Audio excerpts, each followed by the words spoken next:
Welcome to this Fort Wayne Fire Department short. In this short, we are going to cover pneumonia, which is the acute inflammation of our lungs brought on by an infection. That infection could be bacterial, viral, it could be fungal, or even parasitic in nature, although our top two culprits are going to be bacterial and viral. So let's go over here, and I want to recap the basic anatomy of our lungs here. I have a crude depiction of our lungs and alveoli over here.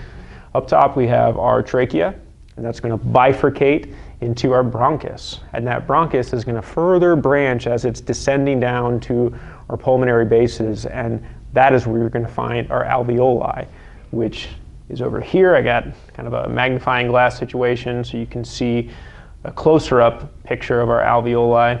And these are vascular airy sacs of pulmonary tissue where gas exchange takes place, where the hemoglobin in my blood offloads carbon dioxide and onloads oxygen from the environment that we're inhaling.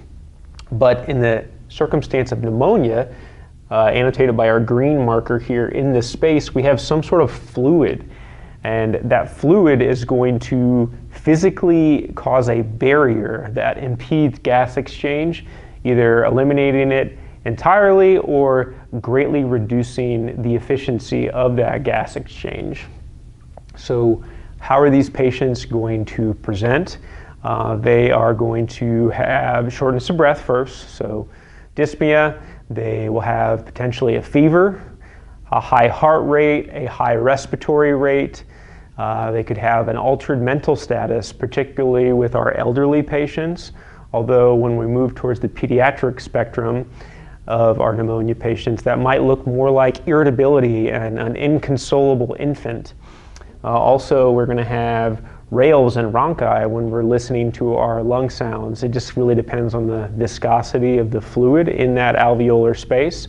So again, you could have rales and or rhonchi, although I believe rales is typically more common, as well as a pleuritic chest pain. What I mean by that is in that pleural space of the thorax, we're going to have inflammation, and so when I cough and as I'm moving about, it's going to be uncomfortable.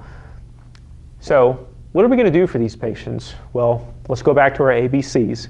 These patients ultimately need some antibiotics, but we're limited to what we can do in that capacity. So let's go back to our ABCs, and I'm going to support those things with supplemental oxygen and potentially ventilatory support with either CPAP or a bag valve mask. And that is pneumonia. Hopefully this video was helpful and informative for you.